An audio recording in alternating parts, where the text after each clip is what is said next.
গৃহপ্রবেশ? 10 তারিখ না? না না, ফেব্রুয়ারি মাসের 24 তারিখে আমরা ঢুকেছিলাম বাড়িতে। ও আচ্ছা, বাংলায় 10 তারিখ। হ্যাঁ, তোর মনে নেই? কোন ক্লাসে ভর্তি মনে করে সেটা বললাম? 6 না? 6এও না, 4-এ পড়তিস। 3 না, 4-এ না। 3 না 4-এ পড়তিস তারক বাবুতে। তারও কম। আমি কি 7 বছর বয়স 2-তে হ্যাঁ, ও হ্যাঁ, মা ছেলে আড্ডা মারছি, আমাদের গৃহপ্রবেশ হয়েছিল সেই নিয়ে। দেখুন তো, এই যে ওর বলে পরীক্ষা আর ও ফোন ঘাটে। এই স্ট্রাকচার দেখতে হচ্ছে না? আচ্ছা, স্ট্রাকচার দেখছো? পরীক্ষা শুরু, দুজনা বসে আছি সকালবেলা। শুভ সকাল।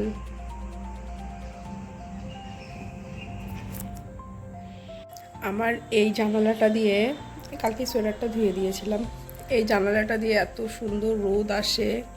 এই দেখুন কি অবস্থা রোদের, এত সুন্দর রোদ আসে, পুরো একদম মানে বলার মতো না। রোদ চলে এসছে, একটু পুরো খাট একটু পরে, এই যে পুরো খাট একটু পরে রোদ হয়ে যাবে।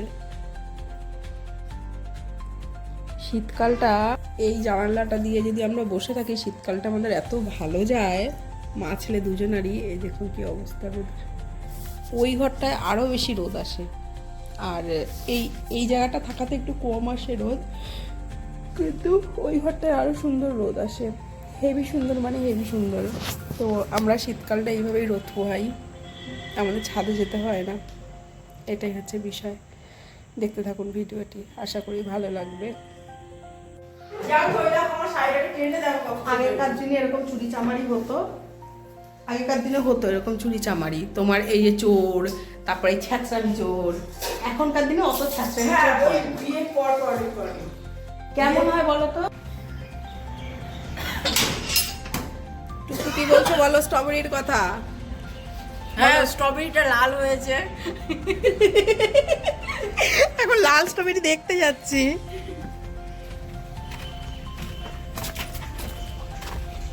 ও বাবা, ঠিক আছে, এই স্ট্রবেরিটা আমরা হাফ হাফ করে সবাই খাবো একটু একটু করে। হ্যাঁ, 4টে স্ট্রবেরি। ও হো, এখানেও তো একটা স্ট্রবেরি আছে গো, এটা তো দেখিনি আমি।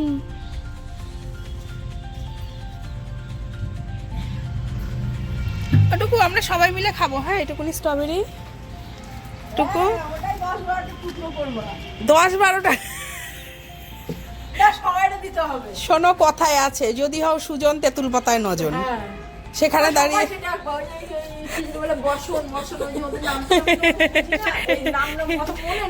হ্যাঁ হ্যাঁ হ্যাঁ, সবাইকে ডাকলো আর সন্ধ্যেবেলা দিয়ে তোমাকেও ডাকবো, স্ট্রবেরি দিয়ে হ্যাপি বার্থডে হবে। তোজো আছে নাকি বাড়িতে, দেখি তোজো কেউ ডাকি, সবাইকে ডেকে একটা স্ট্রবেরি দিয়ে। ঠিক আছে, তোমার কথা। ওই দিদিকেও ডাকবা, সবাইকে ডাকবো, 2 মেয়েকেও ডাকবা, সবাইকে ডাকবো একটা স্ট্রবেরি দিয়ে। কি সুন্দর করে ছোট্ট ছোট্ট করে হ্যাঁ, একদম একটু একটু করে কাটবা। কারো বাড়িতে স্ট্রবেরি হয় না, আমার বাড়িতে হয়েছে।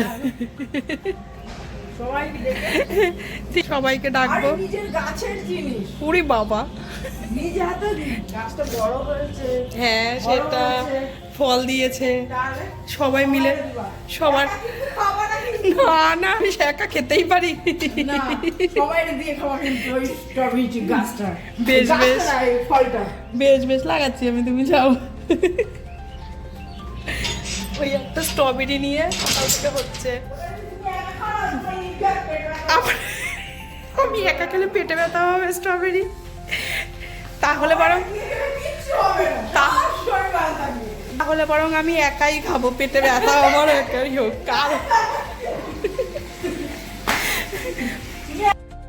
টুকুর সাথে অনেকক্ষণ গল্প করছিলাম, কারণ আজকে বাজারটা দেরি করে এসছে। আর টুকুকে বললাম, টুকু কী করবো, বাজার তো দেরি হয়ে গেছে। বললো তুমি এখন বসিয়ে তো দাও, তারপর আমি দেখে নিচ্ছি বিষয়টা কী করা যায় বা না করা যায়। তো বেশ, টুকু যদি ভরসা দিয়ে দেয় একবার, তাহলে আমার আর কোনো চিন্তা নেই। আর গল্প তো প্রচুর করেছি বসে বসে, আর মাংস আনতে আনতেই আমি টুকটাকভাবে এগিয়ে রেখেছিলাম। টুকটাক জিনিসগুলো। আর ওদিকে বেগুনটা ভাজা বসিয়েছি, চাল এসছে, চালটাকে বললো যে আজকে চালটা রান্না করো, এটা দেখো কি পরিস্থিতি আসে, যদি ভালো হয় তো ভালো, নইলে এটা ফেরত যাবে, নতুনভাবে আবার আসবে চাল। আর দোকান থেকে নাকি বললো যে এই চালটা নাকি খুব ভালো, খেয়ে দেখুন। তো যাই হোক, চালটাকে ভরতে হবে, তাই এবার সুন্দর করে রান্নাটা করব। এখন বিষয় হচ্ছে আলু দিতে হবে, আর আমার মুরগির মাংসে আলু একদম পছন্দ না, কিন্তু কিছু করার নেই, বড় বড় গোল গোল করে আলু দিতে হবে, পারলে বড় বড় গোটা গোটা আলু দিতে পারলে আরও ভালো আর কি। তো যাই হোক, আলু দিতে হবে। আর ওই মশলাটাও বললাম আগে একটু কমপ্লিট করে রেখেছিলাম, তাই আর দেরি হলো না। আর পরে একটু লেগেছিলো বলে ওর মধ্যে একটু জল দিয়ে আবার ধুয়ে ওই মশলাটা ওখানটা দিয়ে দিয়েছিলাম। আলু দিয়েই ঝোল করবো, রবিবার তো, তাই আর কি। আর ছেলে বিশেষ করে এই ফোনের মধ্যেই পড়াগুলো রাখে, আর আমাকেও বসে থাকতে হয় ওর পাশে, কারণ ও যখন টোটো বা অটো বা বাসে করে থাকে তখন করে কি ওই ফোনের মধ্যেই পড়াটা পড়তে পড়তে চলে আসে, তাহলে ওর সময়টাও নষ্ট হয় না, রাস্তার মধ্যে পড়াটা হয়েও যায়। আর আমার খাটের মধ্যে তো দেখলেনি কী পরিমাণে রোদটা আসে, আর এই রোদটা আসে বলেই না আমি সুন্দরভাবে মানে রোদ পোহাতে পারি, আমার ছাদে যেতে হয় না। ছাদে যাই না তা নয়, যাই, তবে আমার ঘাটে সকালবেলাটা দারুণ রোদ আসে, আর ওই ঘরটায় তো আরও বেশি রোদ আসে, একদিন মনে হয় দেখিয়েওছিলাম আপনাদেরকে। যাই হোক, আমার মাংস এই গল্প করতে করতে হয়ে গেল। আর এই দেখেছেন আলু, এই আলুগুলো কিন্তু একটাও বাঁচবে না, সব আলু খাওয়া হয়ে যাবে। মানে আলু এদের এত প্রিয় বলার মতো না। আমারও ভালো লাগে, ভালো লাগে না তা না, তবে মুরগির মাংসে আলুটা আমার খুব একটা ভালো লাগে না, আর আমাদের বাড়িতে ভীষণ মুরগির মাংস হয়। যাই হোক, আর গল্প করছিলাম, তার টুকুর সাথে টুকুরও টুকটাক কাজ ছিল, আর পাশের বাড়িও যাবে টুকু আস্তে ধীরে, এইভাবেই আর কি। আর ওই কড়াইতে বললাম না বেগুনটা ভাজা করে নিয়েছি, কারণ মাংস হলে আর এমন কিছু লাগে না, একটু নর্মাল বেগুন ভাজা আর মাংসতেই আজকের খাওয়া দাওয়াটা সুন্দরভাবে হয়ে যাবে। আর এই বলতে বলতে আমি কড়াইতে এইভাবেই রেখে দিয়েছিলাম, আর এই ভাতটা বেড়ে নিলাম, ওর বাবাকে দেবো। কাঁসার থালাগুলো নামিয়েছি নতুন করে, এগুলোকে দিয়েই নতুন করে আবার দিচ্ছি। যাই হোক, আজকের ভিডিওটি কেমন লাগলো জানাবেন, যদি কিছু ভালো লেগে থাকে অবশ্যই লাইক কমেন্ট শেয়ার করবেন। আর ওই যে বললাম চালের বস্তা, ওটাকে কাটবো, কেটে চালগুলো ঢোকাতে হবে, মানে ভরে রাখতে হবে। দেখলাম ভালো যেহেতু চালটা, এই চালটা থাকবে এরকম। আর ভিডিওটি কেমন লাগলো জানাবেন, যদি কিছু ভালো লেগে থাকে অবশ্যই লাইক কমেন্ট শেয়ার করবেন ভালো লাগলে, আর না লাগলেও জানাবেন যে কি চাইছেন আপনারা, কেমন চাইছেন আপনারা, কারণ এখন তার বাড়ির বাইরে বেরোই না, ছেলের কুইজে যাই না, বা আরও অন্যান্য বিষয়গুলো যাই না, পরীক্ষা এখন, এই সময়টা এখন বাড়িতেই থাকবো। যাই হোক, আজকে এখানটাই, ভালো লাগলে লাইক কমেন্ট শেয়ার সাবস্ক্রাইব সবটাই করবেন। আজকের মতন এখানটাই দেখা হচ্ছে নতুন আরেকটি ভিডিওতে, ততক্ষণ সবাই ভালো থাকবেন, সুস্থ থাকবেন, সাবধানে থাকবেন। শুভরাত্রি।